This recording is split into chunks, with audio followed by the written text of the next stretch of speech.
Guys, আপনারা সকলে কেমন আছেন? আশা করি ভালো আছেন। আজকে আমরা আমাদের গ্রামের বাড়িতে দেখাবো গ্রামের বাড়িটা আসলে কেমন। আসলে গ্রামের বাড়িতে খুব একটা যাওয়া হয় না, হঠাৎ হঠাৎ যাওয়া হয়, তাও 3-4 দিনের জন্য। তো এটা হচ্ছে আমাদের পুরো গ্রামের বাড়ি। এইখানে যে টিনের রুম গুলো দেখছেন, তা আমরা এখানেই গিয়ে উঠি।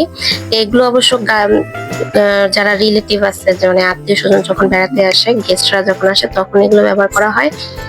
যেহেতু আমরা হঠাৎ হঠাৎ আসি, তো আমরা এই রুমগুলোতেই উঠি। এই রুমগুলোর যে কোনো একটাতে উঠি। তো এই রুমেও হচ্ছে আমরা এবার উঠেছি। তো এই রুমে আমরা উঠি সবসময়। এর আগের দিন রাতে বৃষ্টি হয়েছে, তো এখানে হচ্ছে আমাদের আম গাছের আম ধরেছে। আম গাছগুলো বেশি বড় না, ছোট ছোট। তো আমগুলো হাত দিয়ে ধরা যায়, কিন্তু পরিমাণে খুবই কম। ক্যামেরায় হয়তো দেখা যাচ্ছে না, কিন্তু এগুলো আছে আম ধরেছে আর কি। কাঁচা আম এগুলো এখনো পাকেনি। আমাদের গাছের আমগুলো পাকতে অনেক সময় নেয়। তো আজকে আমি প্রথমবারের মতো রান্না করব না, চুলা ধরাচ্ছি। আমি কখনো এরকম লাকড়ির চুলা ধরাইনি। তো এই চুলাটা আমি ধরাচ্ছি, কিন্তু সমস্যা হচ্ছে বারবার নিভে যাচ্ছিল। তো আমি অনেক চেষ্টা করে আসলে জ্বালাই। এই প্রথমবারের মতো আমি চুলা জ্বালাইছি। তো আমি কিন্তু রান্না করি না, কারণ এখানে হচ্ছে আমি সবার ছোট বউ।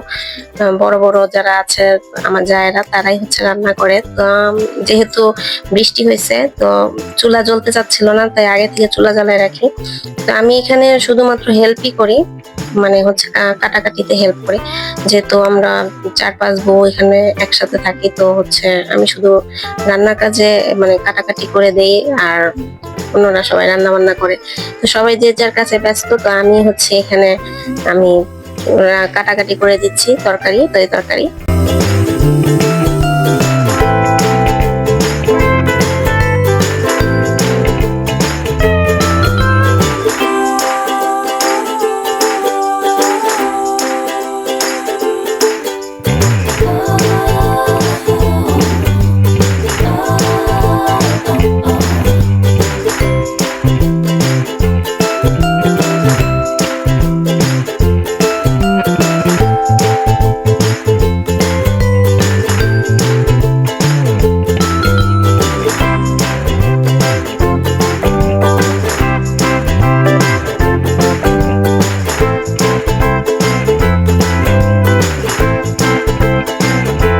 ওই পাশে যে ঘরগুলো দেখা যাচ্ছে, এগুলো হচ্ছে আমাদের মেইন ঘর। তো আমরা এমনিতেই চারপাশে ঘর তুলে রাখছি, আর এই পাশে হচ্ছে মন্দির।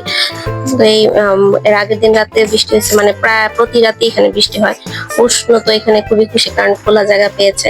তো এখানে একটু খেলতে পারে, এই হচ্ছে এখানকার বৈশিষ্ট্য, ঢাকায় যেটা পারে না। তো উষ্ণ আম খাবে, এজন্য ওর বোনের সাথে এখানে আম পাড়তে শুরু করে। এখানে আমার পরিবারের সবাইকে দেখানো হয়নি, কারণ হচ্ছে তারা হচ্ছে একটু কনজারভেটিভ, তাই ক্যামেরা কনসাস, তাই আমাকে বুঝে শুনে ক্যামেরা করতে হয় সবকিছু। তাই আম পেড়ে দেখেন, এই আমটা কাঁচা, তো এই আমটা পেড়েও খাবে। কাঁচা আম খুব পছন্দ করে।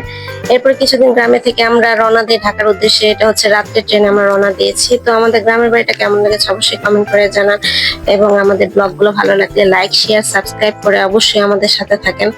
টাটা।